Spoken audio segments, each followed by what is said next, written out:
वाकई नहीं चलने वाली है चिराग पासवान और नीतीश कुमार की गठबंधन? क्या एनडीए के गठबंधन में जल्द ही बड़ी टूट होने वाली है? और क्या वजह इस बार आपराधिक घटनाएं होने वाली है? क्या चिराग पासवान आपराधिक घटनाओं के आंकड़े को देखते हुए कभी भी एनडीए का दामन छोड़ सकते हैं?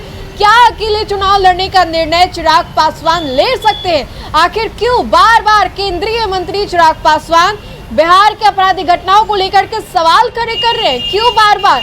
जब ना एनडीए की कोई घटक दल सवाल खड़े कर रहे हैं तो चिराग जो है वो मुखर होकर के सवाल खड़े कर रहे हैं। क्या चिराग को डर नहीं है? क्या चिराग के मन में कुछ और चल रहा है? बहुत सारे सवाल है। एक बार फिर से गोपाल खेमका हत्याकांड मामला, रमाकांत यादव हत्याकांड मामला और फिर एक वकील की गोली मारकर हत्या के बाद एक बार फिर से आज सुबह एक और मर्डर का जो मामला है वो सामने आया है पटना के पारस अस्पताल से, जिसको लेकर के अब केंद्रीय मंत्री चिराग पासवान ने भी सवाल खड़े कर दिए। केंद्रीय मंत्री चिराग पासवान ने भी बिहार में हो रहे आपराधिक घटनाओं को लेकर के बड़ा सवाल किया है। चिराग पासवान ने साफ तौर पे पूछा है कि क्या यही सुशासन की राज है। उन्होंने कहा है कि बिहार में कानून व्यवस्था आज एक गंभीर चिंता का विषय बन गई है। प्रतिदिन हत्याएं हो रही हैं, अपराधियों का मनोबल आसमान पर है, पुलिस प्रशासन की कार्यशैली समझ से परे है।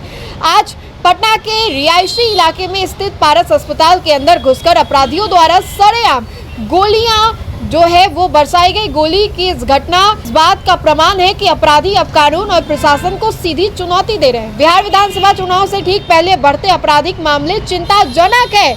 उम्मीद है कि प्रशासन जल्द ही कानून व्यवस्था को पटरी पर लाने के लिए कड़े कदम उठाएगी। तो आखिर क्यों चिराग पासवान ये कह रहे हैं कि अपराधी जो है वो बेलगाम हो गए? ये विपक्ष वाला रोल चिराग क्यों निभा रहे? अपने ही गठबंधन में रहकर के चिराग जो है सवाल क्यों खड़े कर रहे हैं? अब से कुछ ही घंटों पहले तेजस्वी यादव ने भी एसआईआर को लेकर के एक बड़ी प्रेस कॉन्फ्रेंस की थी, लेकिन इस प्रेस कॉन्फ्रेंस में कई सवाल जो है बिहार में हो रहे आपराधिक घटनाओं को लेकर के भी पूछे गए। चिराग ने इस बार फिर से बिहार में हो रहे आपराधिक घटनाओं को लेकर के बड़ा सवाल दागा है। कहा है कि अब अपराधी जो है खुली चुनौती दे रहे हैं प्रशासन को। नीतीश कुमार के इसी सुशासन को राज को कहा जाता था कि ये सुशासन की राज है, लेकिन आए दिन जिस तरीके से घटनाएं जो है देखने को मिल रही है, इसको लेकर के सवाल जो है वो भी खड़े किए जा रहे हैं कि क्या यही सुशासन की राज है?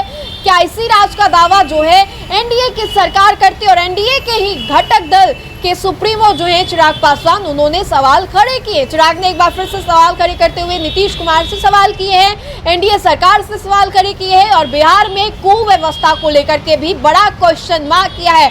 तो आखिर बड़ा सवाल यही है कि चिराग पासवान के मन में क्या चल रहा है? क्या चिराग पासवान गठबंधन को तोड़ करके बाहर निकलेंगे और वजह क्या बस आपराधिक घटनाएं ही होंगी? क्या चिराग पासवान के पास प्लान बी है? क्या करने वाले हैं चिराग पासवान? बिहार विधानसभा चुनाव का हवाला देकर के क्या कुछ बड़ा करेंगे चिराग पासवान? बहरहाल इस पूरी वीडियो को लेकर के आप अपनी प्रतिक्रिया हमें जरूर बताएं। तो फिलहाल के लिए इस खबर में इतना ही। बहुत बहुत शुक्रिया।